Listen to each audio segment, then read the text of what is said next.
جارێکی دیکە هێرشکرایە سەر فڕۆکەخانەی نێودەوڵەتی هەولێر کە هێزەکانی هاوپەیمانی نێودەوڵەتی دەست بە داعشی تێدا جێگیرە. هێرشەکە لە کاتژمێر 11:30 خولەکی شەوی ڕابردوو ئەنجامدرا. دژە تیرۆری کوردستان ڕایگەیاند هێرشەکە با فڕۆکەی بێفڕۆکەوانی بۆمبڕێژکراو ئەنجام دراوە و هیچ زیانێکی گیانی و مادی نەبووە، تەنها ئاگری لا پوش و پەلاش خستۆتەوە. ئاوکات واین مارتۆ وتەبێژی هاوپەیمانی نێودەوڵەتی دژ بە داعش پشتڕاستی کردوتەوە کە هێرشەکە زیانی گیانی نەبووە و لە ڕێگەی یەک فڕۆکەی بێفڕۆکەوانەوە ئەنجام دراوە. دوای هێرشەکە زەنگی ئاگادارکردنەوە لە کونسوڵخانەی گشتی ئەمریکا لە هەولێر لێدرا و بۆ ماوەیەک ڕێگاکانی چوون بەرەو فڕۆکەخانەی نێودەوڵەتی هەولێر داخراون و دواتر کراونەتەوە. هێرشەکەی ئەمجارە بۆ سەر فڕۆکەخانی هەولێر هیچ کاردانەوەیەکی لەلایەن سێسەرۆکاتیکە هێرێم لێ نەکەوتوتەوە، لە کاتێکدا پێشتر ڕاگەیەندراوی تایبەتیان سەبارەت بە هێرشەکان دەردەکرد.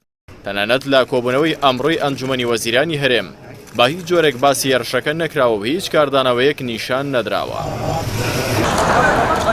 مەسرور بارزانی سەرۆکی حکومەتی هەرێمی کوردستان کە پێشتر بەرپرسی ئەنجومەنی ئاسایشی هەرێم بووە، زۆرترین هێرش لە سەردەمی کابینەکەیدا کراوەتە سەر هەولێر، هەرچەندە لە کاردانەوەکانی بۆ هێرشەکانی پێشووی سەر هەولێر باسی لە وەڵامی تون بۆ ئەنجامدەرانی ئەو هێرشانە کردووە، بەڵام تا ئێستا هیچ کاردانەوەیەکی ئەو تۆن نەبیندراوە کە هێرشەکان ڕابگرێت.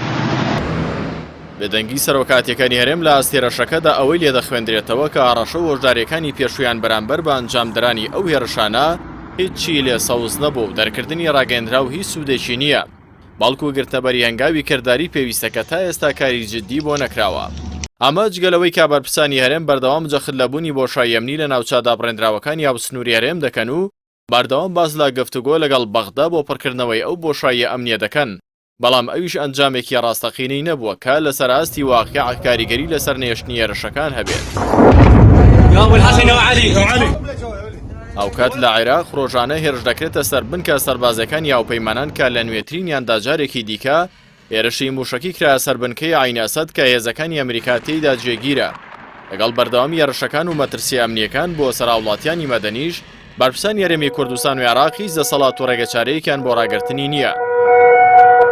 لە کاردانەوەی هێرشەکەدا جینین پلاسخارد نوێنەری تایبەتی سکرتێری گشتی نەتەوە یەکگرتوەکان بۆ عێراق هێرشەکەی سەر هەولێری باسوکاتیکردن با سەروەری یاسا ناو بردووە و لە ئەژماری تایبەتی خۆی لە تۆڕی کۆمەڵاتی تویتەر دەڵێت ئەنجامدانی ئەو جۆرە هێرشانە وڵات باڕاستەیەکی نادیار دەبات کە ئەگەری هەیە گەلی عێراق باهۆی ئەو هێرشانەوە باجێکی قورس بدات، جەختی لەوە کردوتەوە کە نابێت ڕەواتی دەوڵەت بکەوێتە ژێر هەڕەشەی گروپە چەکداریەکانەوە.